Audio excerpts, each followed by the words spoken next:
ഓം നമോ ഭഗവതേ വാസുദേവായ.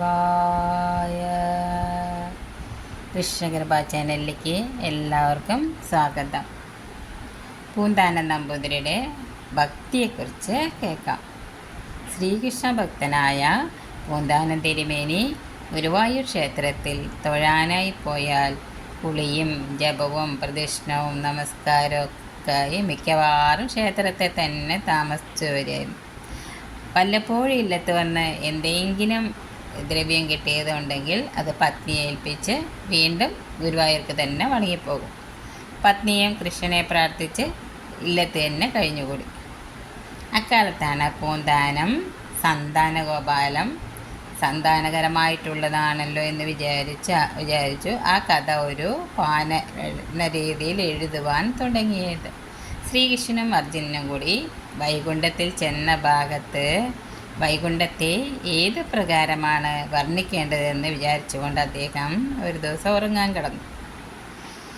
അന്ന് ഗുരുവായൂരപ്പൻ വൈകുണ്ഠത്തെ അദ്ദേഹത്തിന് സ്വപ്നത്തിൽ കാണിച്ചു കൊടുത്തു.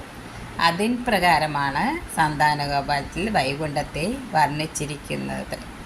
പൂന്താനത്തിന് ഉൽപ്പത്തിയില്ലായിരുന്നുവെങ്കിലും ഗുരുവായൂർ ക്ഷേത്രത്തിലിരുന്ന് പല വിദ്വാൻമാർ ഭാഗവതം വായിച്ച് അർത്ഥം പറയുന്നത് കേട്ട് അദ്ദേഹത്തിന് ഭാഗവതം ഏത് ഭാഗം വായിക്കുന്നത് കേട്ടാലും അർത്ഥം പറയാറായി തീർന്നു എന്ന് മാത്രമല്ല, ഭക്തനായ അദ്ദേഹം ഭക്തിരസത്തോടു കൂടി അർത്ഥം പറയുന്നത് കേൾക്കാൻ എല്ലാവർക്കും വളരെ കൗതുകമുണ്ടായിത്തീർന്നു. ഒടുക്കം ഭാഗവതം ആര് വായിച്ചാലും അർത്ഥം പറയുവാൻ പൂന്താനത്ത് നമ്പൂതിരി വേണമെന്ന് ജനങ്ങൾക്ക് നിർബന്ധമായി. ഒരു ദിവസം ഒരു വിദ്വാൻ വായിക്കാനും പൂന്താനത്ത് നമ്പൂതിരി അർത്ഥം പറയാനും തുടങ്ങി. വായന കേൾക്കാൻ പണ്ഡിതന്മാരും പാമരന്മാരുമായിട്ട് അസംഖ്യം ജനങ്ങളും അവിടെ വന്നുകൂടി. അന്ന് വായിച്ച ഭാഗം രുക്മിണി സ്വയംവരം കഥയായിരുന്നു. അർത്ഥം പറയുന്നത് അദ്ദേഹത്തിൻ്റെ മനോധർമ്മം പോലെയായിരുന്നു. ശ്ലോകാർത്ഥം നോക്കിയല്ല. അതിനാൽ രുക്മിണി കൃഷ്ണൻ്റെ അടുക്കിലേക്ക് ബ്രാഹ്മണനെ പറഞ്ഞയക്കുന്ന ഭാഗം വർണ്ണിച്ചപ്പോൾ അദ്ദേഹം രുക്മിണി തൻ്റെ എല്ലാ വിഷമങ്ങളും കൃഷ്ണനോടുള്ള പ്രേമവും എഴുതി ബ്രാഹ്മണൻ്റെ കയ്യിലൊരു എഴുത്ത് കൊടുത്തയച്ചു എന്ന് പറഞ്ഞു. എഴുത്ത് കൊടുത്തയച്ചു എന്നുള്ളത് ഭാഗവതത്തിൽ പറഞ്ഞിട്ടില്ലാത്തതായിരുന്നതിനാൽ ഇത് കേട്ടുകൊണ്ടിരുന്ന വിദ്വാനായ ഒരു നമ്പൂതിരി പൂന്താനത്തിനെ പരിഹസിക്കാനായി.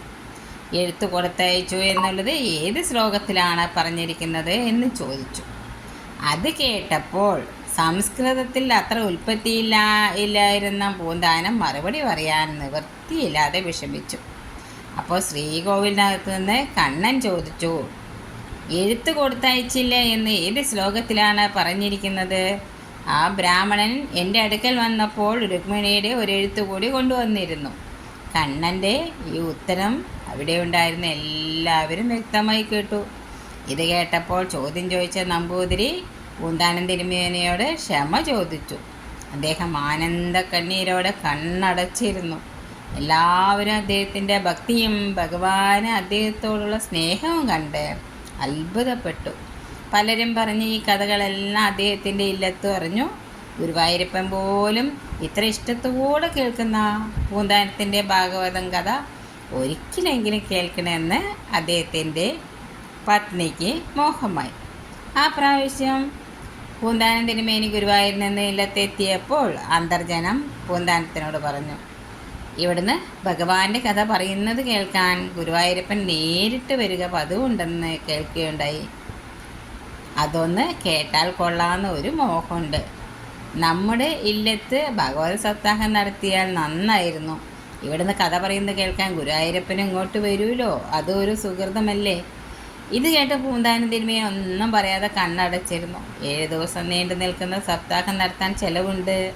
പാരായണത്തിനൊരു പണ്ഡിത ശ്രേഷ്ഠനെ വിളിക്കണം, അദ്ദേഹത്തിന് ദക്ഷിണ നൽകണം, ദിവസവും പാരായണം കേൾക്കുവാനായി വരുന്ന സദസ്യർക്ക് അന്നദാനം നടത്തണം. അതിനുള്ള സമ്പാദ്യം കയ്യിലില്ലായിരുന്നു. പതിയുടെ മൗനത്തിൻ്റെ മനസ്സ് വായിച്ചെറിഞ്ഞ അന്തർജന അദ്ദേഹത്തെ ആശ്വസിപ്പിച്ചു. സപ്താഹം നടക്കുന്ന ദിവസങ്ങളിലെ ഭക്ഷണത്തെക്കുറിച്ച് വ്യാകുലപ്പെടണ്ട. ഇവിടുന്ന് നിത്യദാനത്തിനായി തന്ന ധനം കുറച്ച് നീക്കിയിരിപ്പുണ്ട്, പോരാത്തതെല്ലാം ഉണ്ണികൃഷ്ണൻ തന്നെ നടത്തിത്തരും.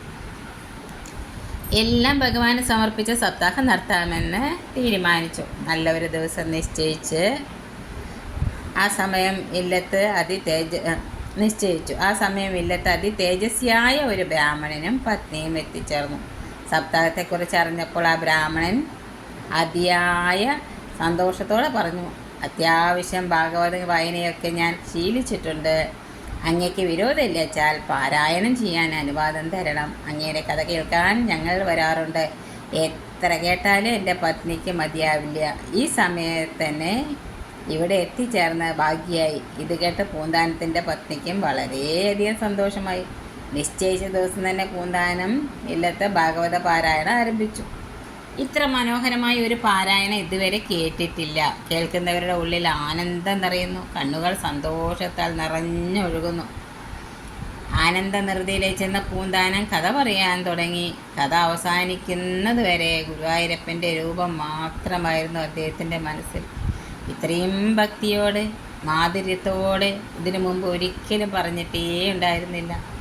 എല്ലാവരും എല്ലാം മറന്ന് ഭഗവാനിൽ ലയിച്ചിരുന്നു. സപ്താഹ വായന കേൾക്കാൻ ആൾക്കാർ ഇല്ലത്തേക്ക് വന്നുകൊണ്ടേയിരുന്നു. എല്ലാ ദിവസവും ഉച്ചയ്ക്ക് ഭാഗവത പാരായണം കഴിഞ്ഞാൽ അന്തർജനം എല്ലാവർക്കും മൃഷ്ടാന ഭോജനം നൽകി സംതൃപ്തരാക്കി. ഭഗവാനിൽ അലിഞ്ഞ ദിവസങ്ങൾ നിമിഷങ്ങളായി കടന്നുപോയി. വായനയുടെ സമാപന ദിവസം എല്ലാം ഭംഗിയായി അവസാനിച്ചു. പക്ഷെ അന്ന് അദ്ദേഹം അന്തർജനത്തെ അവിടെ എങ്ങും കണ്ടില്ല. അദ്ദേഹം അന്വേഷിച്ചപ്പോൾ പൂജാമുറിയിൽ കണ്ണൻ്റെ മുമ്പിൽ കണ്ണടച്ചിരിക്കുന്നു. ആ കണ്ണുകളിൽ നിന്ന് കണ്ണുനീർ ധാരധാരയായി ഒഴുകുന്നു. പൂന്താനം അടുക്കളയിൽ ചെന്നു. അടുപ്പിൽ തീ കത്തിച്ച ലക്ഷണമില്ല. ആഹാരം വിളമ്പാൻ സമയമായി. വീണ്ടും പൂജാമുറിയിലെത്തിയ അദ്ദേഹത്തിൻ്റെ താൽപര്യമാറ്റം കേട്ട് കണ്ണു തുറന്ന് അന്തർജനം നിറഞ്ഞ കണ്ണുകളോടെ പറഞ്ഞു, ഇന്ന് ഇല്ലത്ത് ആഹാരം ഉണ്ടാക്കാൻ സാധനങ്ങളില്ല. പറഞ്ഞ വാക്ക് പാലിക്കാൻ സാധിച്ചില്ല. ഞാൻ മൂലം ഇവിടത്തേക്ക് തൊണ്ടയിടറി വാക്കുകൾ പുറത്തു വരാതെ പത്നി പറയുന്നു കേട്ട് പൂന്താനം ഭഗവാന്റെ മുമ്പിൽ സാഷ്ടാംഗം നമസ്കരിച്ചു. ഭഗവാനെ, എന്തൊരു പരീക്ഷണമാണ്! ഇങ്ങനെ കരഞ്ഞ ഭഗവാനെ വിളിച്ചു കൊണ്ടിരുന്ന അവരുടെ അരികിലേക്ക് എന്നും വളരെ പ്രിയത്തോടെ വായന കേൾക്കാനെത്തിയിരുന്ന ഒരു ബ്രാഹ്മണ ദമ്പതികൾ കടന്നു വന്നു. പൂന്താനം തിരുമേനി, ഇത്രയും മനോഹരമായ ഒരു സപ്താഹം ഞാൻ കേട്ടിട്ടില്ല. അങ്ങ് എതിരൊന്നും പറയരുത്. ഇന്നത്തെ അന്നദാനം ഞങ്ങളുടെ വകയാണ്. മാത്രമല്ല ആചാര്യദക്ഷിണയ്ക്കുള്ള ദ്രവ്യവും വസ്ത്രവും കൂടി കരുതിയിട്ടുണ്ട്. അങ്ങ് പത്നി സമേതനായി വന്നാലും എല്ലാവരും അങ്ങയെ കാത്തിരിക്കുന്നു. അത്യന്ത അത്ഭുതത്തോടെ ധൃതിയിൽ പൂന്താനവും പത്നിയും മുറ്റത്ത് യജ്ഞശാലയിലെത്തി. വിഭവങ്ങൾ സമൃദ്ധമായി എല്ലാ പാത്രങ്ങളും നിറച്ചു വച്ചിരിക്കുന്നു. വെള്ളിത്താലങ്ങളിൽ ദക്ഷിണയ്ക്കുള്ള പട്ടുവസ്ത്രങ്ങളും ഫലങ്ങളും പട്ടിൽ പൊതിഞ്ഞ ദ്രവ്യവും വെച്ചിരിക്കുന്നു. കൃഷ്ണ, ഗുരുവായൂരപ്പ! പൂന്താനത്തിൻ്റെ കണ്ണുകൾ നിറഞ്ഞൊഴുകി. ആ യുവാവ് അദ്ദേഹത്തെയും പത്നിയെയും കൂട്ടിക്കൊണ്ടുപോയി. പാരായണത്തിന് വന്ന ദമ്പതികൾക്ക് ദക്ഷിണ നൽകാൻ ആവശ്യപ്പെട്ടു. പറയാൻ കഴിയാത്ത ആനന്ദത്തോടെ അവർ ആ യുവാവിനെ അനുസരിച്ചു. അതിനുശേഷം ആ യുവ ദമ്പതികൾ തന്നെ എല്ലാവർക്കും വിളമ്പിക്കൊടുത്തു. ആനന്ദ നിർവൃതിയോടെ പൂന്താനവും അന്തർജനവും എല്ലാം കണ്ടു നിന്നു. അവസാനം പൂന്താനത്തെയും അന്തർജനത്തെയും ഇരുത്തി അവർ ഭക്ഷണം വിളമ്പിക്കൊടുത്തു. പിന്നീട് ആ യുവ ദമ്പതിമാരെ എത്തി പൂന്താനവും പത്നിയും ആഹാരം വിളമ്പി. അങ്ങനെ എല്ലാം മംഗളമായി നടന്നു. അന്ന് രാത്രി ഉറക്കത്തിൽ പൂന്താനത്തിനൊരു സ്വപ്ന ദർശനം ലഭിച്ചു. വായനയ്ക്ക് വന്ന പണ്ഡിത ബ്രാഹ്മണനും പത്നിയും യുവദമ്പതിമാരും പൂന്താനത്തിനരികെ വന്നു. പണ്ഡിത ബ്രാഹ്മണൻ്റെയും പത്നിയുടെയും സ്ഥാനത്ത് സാക്ഷാൽ പരമേശ്വരനും ശ്രീ പാർവതിയും ആണ് വന്നത്.